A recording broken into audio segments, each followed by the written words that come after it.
Hello, assembler programmers. Here is the factorial function, which is the example program for your Ackermann's function lab. So we'll take a look at that, and then we'll take a quick look at the Ackermann's function, which you need to do. And so Ackermann's function is recursive. It's basically going to be an exercise in subroutine calling. So recursive factorial is a good exercise in subroutine calling. You have a working SASM program, and here's the main program. Okay, the main program, we notice that we set up that we now know about the base pointer, the stack frame, because the main program is called as a subroutine from another actual main program. So our main program is really a subroutine here, but that's okay. That's pretty usual, actually. And what does it do? It reads a number out of the input, and we're going to save that in EBX for now. Negative numbers mean we're done, but the first one's got to be negative. So this will just AND EAX, and of course we'll change nothing, because all the 1 bits will end with 1 bits, all the 0 bits will end with 0 bits. It will not change, but the sign bit is set. The sign flag says whether or not it was negative or positive. So if the sign bit was set, we are done.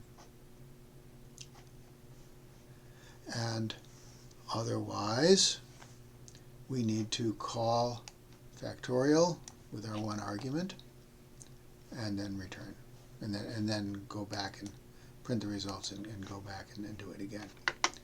So how do we call a one argument function? We push the one argument on the stack, we call the function, and then we pull that number off the stack, right? So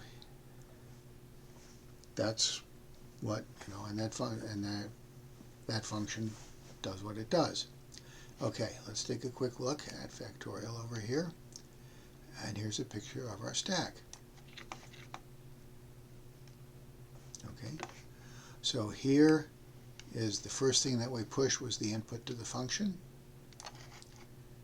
Then we push the return address is pushed by the call, and then inside the subroutine we save the former EBP, and now EBP is pointing to, and then we copy ESP to EBP, so EBP is pointing right here to this part on the stack. And then +4 going backwards is the return address, and +8 is our argument. And we're going to actually, since we're going to be using EBX, we want to save it. So we're going to save the former EBX right there. All right. So here's our subroutine entry. The first thing as it was in the example, as it is in the Carter book in section 4.5. We push EBP. So the main program pushed the argument, it called, which left the return address. The first thing we do is we push EBP. Our stack pointer is now right here, the last thing that was pushed. ESP was here when we entered. Now we set up our base pointer. EBP is now pointing to right there. And now we're going to save EBX. Because we're going to be using EBX, we want to save it here. We're also going to use EAX, but we expect to collaborate EAX because we're returning value. And now here it is, again in the factorial. All we need to do right now is that for factorial of anything less than or equal to 0 is 1. So factorial of 0 is 1. Okay. So move EBX x. Notice we have that define x here. We have to say D word here. I didn't put that in the video, to say that we're actually going to load a 4-byte integer.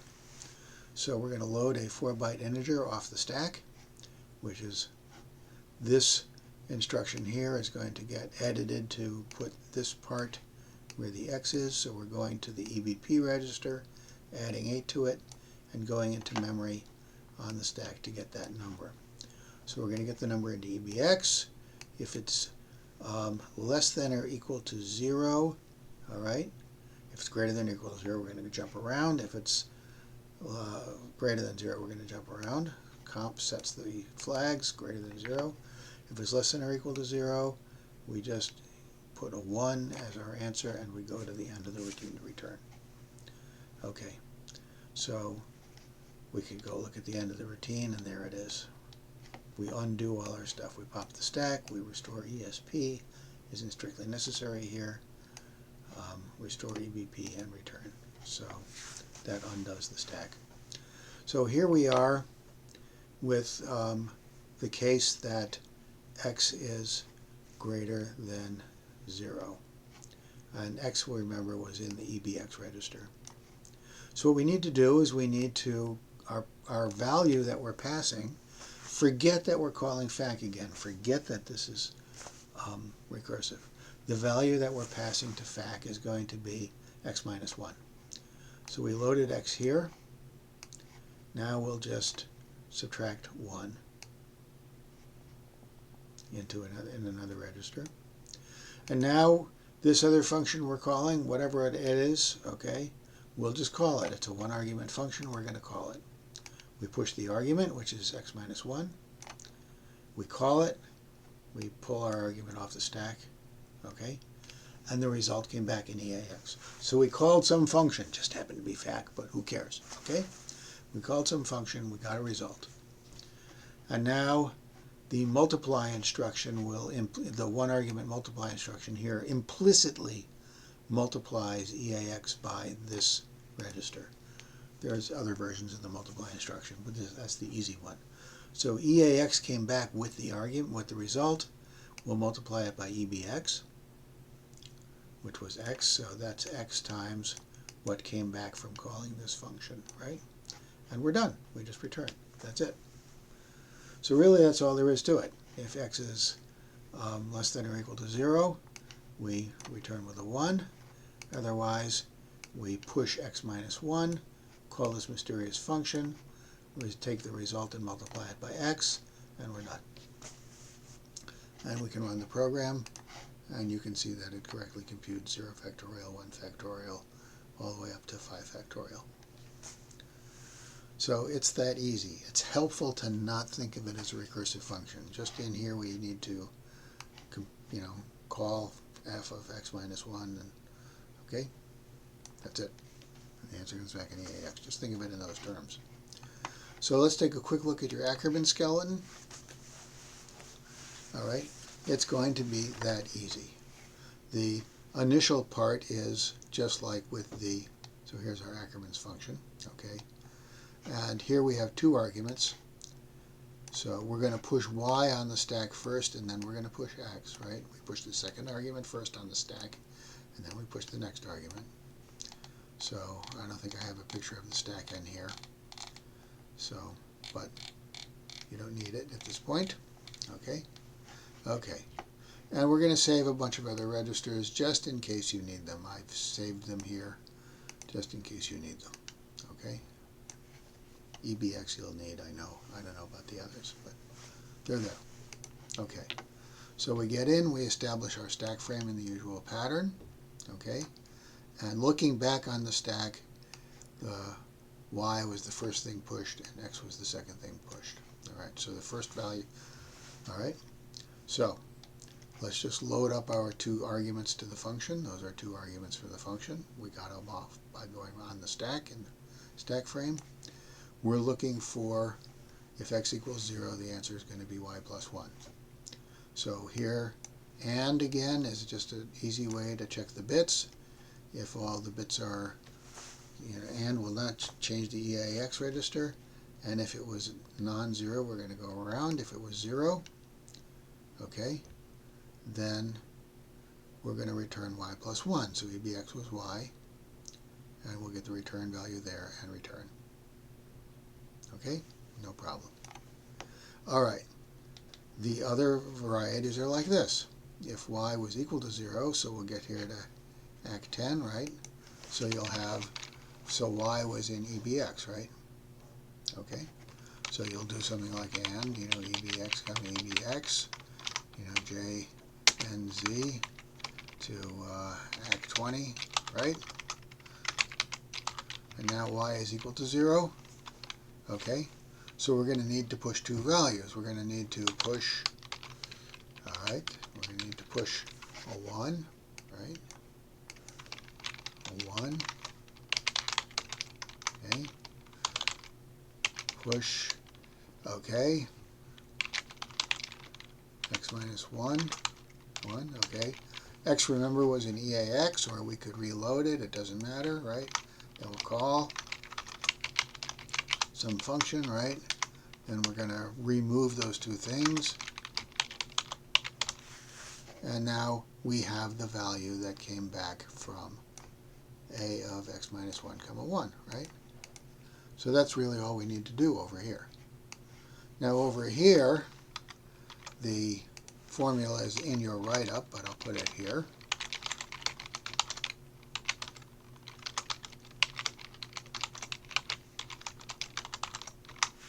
Just like that, right?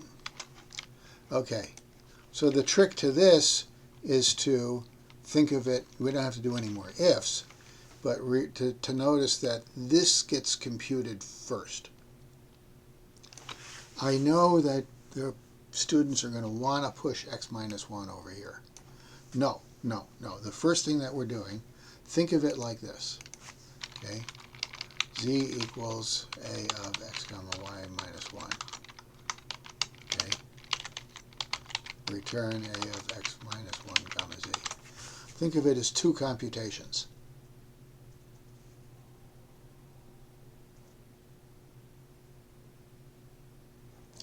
So the first computation is going to push y minus 1 and then x, and then call ACK, right? You're going to get a result back, right?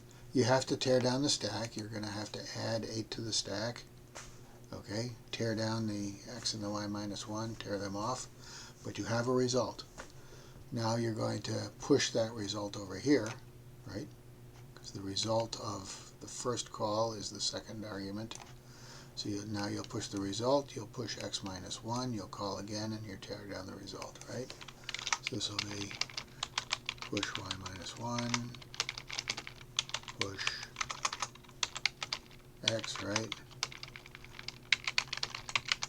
Okay. Okay, and now it's, all right. All right, and now we're going to do that one there, right?